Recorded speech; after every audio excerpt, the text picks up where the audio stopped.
మొన్ననే 70 సంవత్సరాలు పూర్తి చేసుకున్నటువంటి వారి రచించినటువంటి రాజ్యాంగాన్ని 70 సంవత్సరాలు పూర్తయినటువంటి సందర్భంలో ఆ రోజు కూడా వాటిని పరిశీలించేటువంటి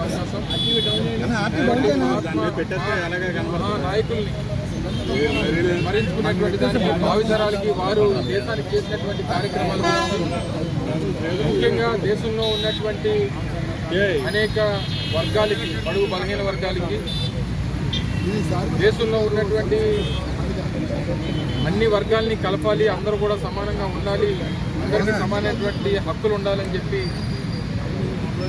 ఈరోజు ప్రపంచంలోనే అతిపెద్ద జనాభా కలిగినటువంటిది, అతిపెద్ద ప్రజాస్వామ్యం కలిగినటువంటి మన భారతదేశానికి ఒక దిక్సూచిగా గొప్ప నాయకుడు అంబేద్కర్ గారు. తప్పకుండా వారి అడుగుజాడల్లో గతంలో అధికారంలో ఉన్నప్పుడు జగన్మోహన్ రెడ్డి గారు ముఖ్యమంత్రిగా వారు రచించినటువంటి రాజ్యాంగానికి అనుగుణంగా సామాన్యులకు, ముఖ్యంగా ఎస్సీ, ఎస్టీ, బీసీ, మైనారిటీ వర్గాలకు ఏ రకమైనటువంటి స్థానం వైఎస్ఆర్ కాంగ్రెస్ పార్టీ ప్రభుత్వం ఇచ్చామనేటువంటి మీ అందరికీ తెలుసు. అప్పుడు పరిస్థితులు ఇప్పుడు పరిస్థితులు మీరంతా కూడా చేసుకుంటే ఈరోజు అసలు అంబేద్కర్ గారి రాజ్యాంగం అసలు రాష్ట్రంలో ఉందా అనేటువంటి విధంగా ఈరోజు పరిస్థితుల రాష్ట్రంలో కేవలం వారి అధికారంలోకి వచ్చినటువంటి 6 నెలల్లోనే ఈ పరిస్థితులు ఉన్నటువంటి సందర్భంలో చాలా బాధాకరమైనటువంటి విషయం.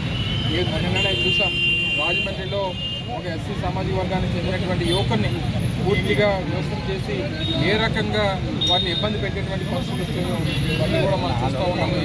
ఏ రకంగా హత్యలు, ఈరోజు దౌర్జన్యాలు, దోపిడీలు, ఆడపిల్లల మీద చేస్తున్నటువంటి అఘాయిత్యాలు ఇవన్నీ కూడా ఈరోజు గడిచినటువంటి 6 నెలల్లో ఈ ప్రభుత్వం వచ్చిన తర్వాత ఏ రకంగా ఉన్నాయన్నటువంటి చూస్తున్నాం.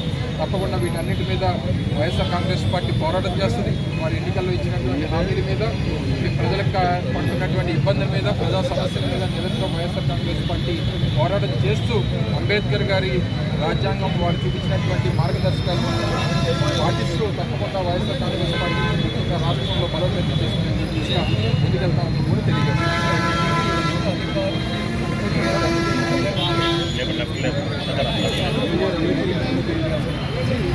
మొన్న మీరు ఎన్నికల్లో మీరు ఫలితాలు చూస్తే ఏ విషయాలు అయితే చెప్పి ఓట్లు అడుగుతున్నారు, ఏ రకంగా అధికారంలోకి వచ్చారో ఇవన్నీ చూసాం.